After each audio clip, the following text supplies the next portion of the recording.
정말 공부를 많이 해야 하는 학교고요. 떨어뜨리는 시험지를 만들어야 돼요. 그래서 약간 기형적인 시험지가 탄생하게 되었는데요. 편입시험은 되게 어렵습니다. 그 중에서도 서강대는 또 역시 악명이 높죠. 엄청나게 많은 수험생들이 지원하니까 수요가 너무 높잖아요. 그러면 시험지를 만들 때 어떻게 해야 되겠어요?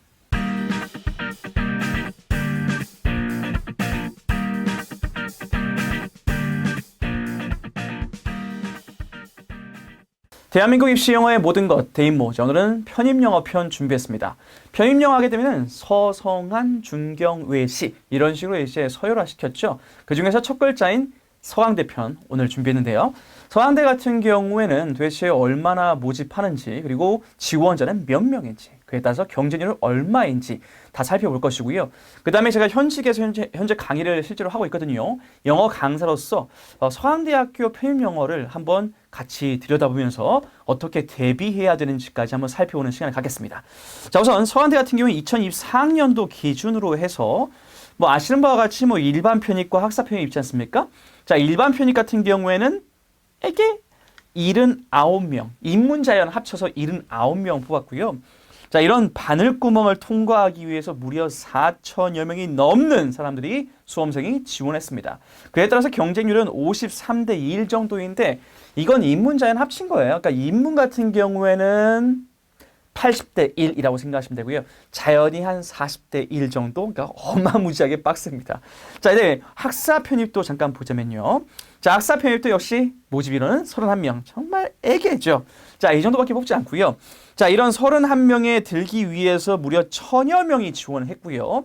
그래서 경쟁률은 30대 1 정도라고 생각하시면 되겠습니다. 그러니까 정말 이 서강대학교는 이 타이틀을 얻기 위해서 정말 엄청나게 많은 학생들이 지원을 하고 있다는 걸 알 수가 있죠. 그러면 경쟁률 높은 거야. 우리가 평상시에 많이 들어봤으니까 그 점에 대해서 논의를 하고 잠깐 출제자 입장에서 생각해 봅시다. 출제자 입장에서. 출제자들은 엄청나게 많은 수험생들이 지원하니까 쉽게 말해서 수요가 너무 높잖아요. 그러면 시험지를 만들 때 어떻게 해야 되겠어요? 그렇죠. 떨어뜨리는 시험지를 만들어야 돼요. 그래서 약간 기형적인 시험지가 탄생하게 되었는데요. 편입시험은 되게 어렵습니다. 그 중에서도 서강대는 또 역시 악명이 높죠. 이게 편입시험, 편입영어 같은 경우에는 약간 특이점이 있어요. 수능 같은 경우에 배점이 2점, 3점 이렇게 돼 있고 공무원 시험은 그냥 다 5점이잖아요. 근데 편입영어는 1.9점. 2.1점 이런 식으로 되게 세분화돼 있어요. 왜 그러겠어요?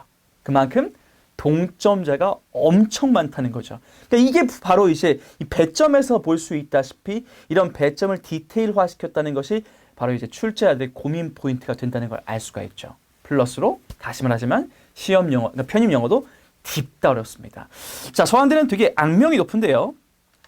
자, 어휘, 문법, 논리 완성, 독해 순으로 제가 다 설명을 드릴게요. 자, 어휘 영역 같은 경우에는 그냥 난이도 상입니다. 상. 그냥 난이도는 상상 이상이에요. 전형적인 GRE 수준. GRE가 이제 미국 대학원 입학 시험에서 보는 그 시험을 이제 GRE라고 하는데, 그러니까 미국 원어민들도 잘 모르는 어휘. 그러니까 원어민들 중에서도 공부를 안 한 educated 하지 않은 사람은 몰라요, 어휘를, 이 어휘를. 근데 이걸 출제를 합니다. 실제로 잠깐 경험을 해보시면요.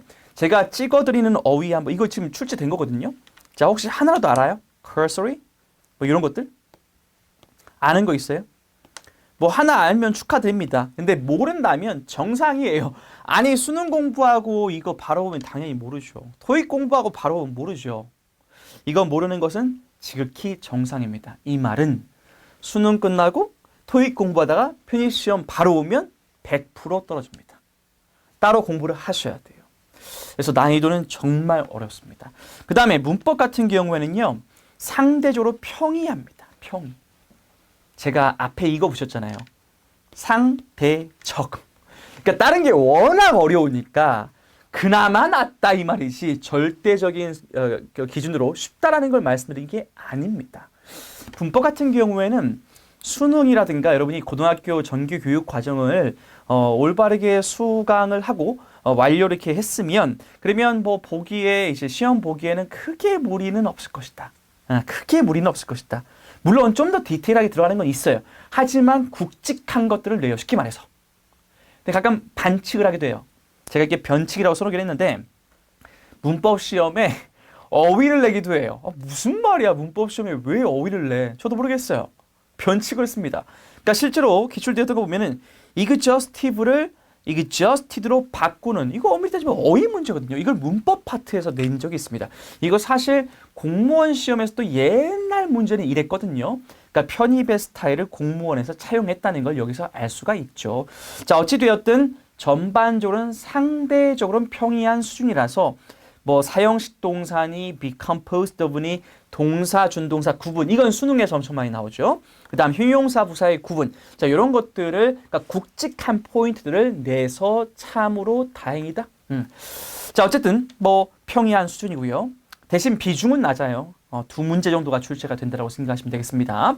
그다음 논리 완성을 봐야 되는데 서강대는요. 어휘도 어휘지만은 논리 완성과 독해가 정말 끝장입니다. 논리 완성은 그러니까 선택지가 그러니까 쉽게 말해서 존나게 까다로워요. 이게 매우라고 써놓긴 했는데 정말 이 매우로는 제 감정이 전달이 안 될 것 같고요. 존나게 까다롭습니다. 이게 뉘앙스 구분까지 들어가요. 이게 무슨 말인지를 직접 제가 보여드리자면요. 자, 2024년도에 출제가 되었던 거 한번 같이 풀어볼게요. 자, 분노한 화난 폭도가 정부의 청사를 정부의 건물을 이거했다. 우선 분노했다고 했으니까 그러니까 정부 청사를 뭐 우선 플러스 하겠어요? 마이너스 하겠어요? 당연히 마이너스겠죠. 이 정도 잡았으면은 뭐 기본 하신 겁니다. 근데 선택지를 보실까요? 아는 단어 하나라도 있어요. 아는 단어? 와, 어마무시하죠. 자, ransack, gold brick, berserk, bushwhack, leapfrog. 자, ransack은 제가 지금 단어 뜻 알려드릴게요. 이게 되게 무서운 지점이 여기인데 단어 이거 5개를 안다 해도 어려워요. 자, ransack은 뭐냐면 약탈하다예요. 약탈. 그 다음에 gold brick은요. 그냥 금을 그러니까 외울 때 이렇게 외우면 돼요. 금을 돌처럼 여기는 거예요. 그래서 뭐 돈 많기 때문에 게을리하다 이렇게 보시면 되고요. 그 다음 berserk이라는 거는 이제 그 야구 스포츠 경기에서 야구라든가 축구라든가 스포츠 경기에서 상대방을 야유하다 할 때 쓰는 말이고요. 그 다음 부시웩은 매복하다예요. 그 다음에 leapfrog은 딱 보시면 알겠지만요. leapfrog 개구리처럼 껑충 뛰다예요. 그러니까 뜻을 5개를 알면 우선 얘는 제거된다. 2, 3, 5번은 제거되죠. 다시 확대해서 오면 자, ransack이 뭐라고요? 이거 약탈하다예요. 약탈. 그 다음 부시웩이란 건 뭐라고요? 얘는 그 매복해 있다가 급습하는 거야. 급습. 자, 그럼 다시 볼까요? 자, enraged mob이 정부 청사를 약탈했겠어요? 급습했겠어요? 둘 다 되죠. 되게 어려워요. 그래서 뒤에를 또 보시면 자, 여기에 힌트가 더 나옵니다. Leaving a trail of broken glass, scatter files in their wake. 그러니까 정부 청사를 이거 한 다음에 leaving 남긴 거죠. 뭘 남겼냐? 흔적을 남겼어요. 깨진 유리라든가 막 흩어진 파일 흔적을 남겼다는 거야. 자신들이 가던 wake 그 길목에. 됐죠? 그러니까 우리가 이 파란색으로 표기한 부분을 통해서 알 수 있는 건 뭐냐면은 정부 청사를 들어간 거야. 들어가서 막 유리 깨고 그 다음에 막 파일 헤집고 이렇게 한 거죠. 그래서 이거는 약탈한 거죠. 매복한 게 아니죠. 부시웩은 숨어 있다가 갑자기 공격한 것이기 때문에 숨어 있다가 갑자기 공격이라는 것이 무슨 이제 이런 흔적을 남긴 근거가 될 수는 없지 않습니까? 그래서 야, 이거는 1번과 4번의 뜻을 안다 해도 야, 뒤에 내용을 읽어서 야, 이러이러한 흔적을 남겼다라는 말을 통해서 아, 건물 들어가서 막 해 집었구나 라는 것까지 가셔야 답을 1번임을 알 수가 있습니다. 제 말 이해하겠어요? 그러니까 얘는 선택지가 매우 까다롭다라고 썼지만 네, 존나게 까다롭습니다. 뉘앙스 구분까지 하셔야 합니다. 그러니까 이 GRE 어휘까지 내면서 여기에서 또 이제 더 디테일까지 물어보니까 이게 정말 심한 경우죠.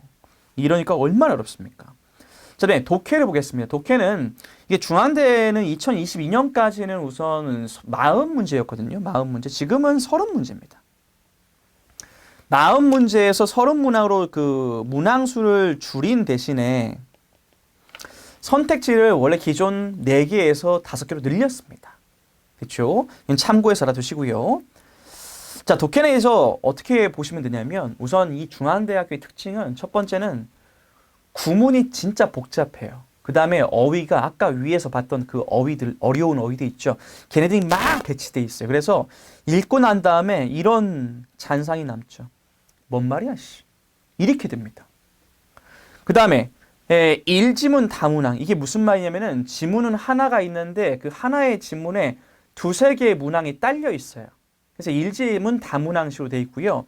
8개의 장문 독해를 통독을 유도합니다. 이게 무슨 말이냐? 그러면 장문 독해가 8개가 있을 텐데 이걸 다 읽게 만들려고 하는 것을 유도한다고요. 왜냐하면 자, 그 독해 지문의 발문을 보면 보통 이런 식으로 나오거든요. 야, 주제 뭐야? 이 패스지 뭐에 관한 거야? 주제 뭐야? 그 다음에 일치불일치를 물어봐요. 그러니까 주제라는 것은 전체 윤곽 잡는 거죠.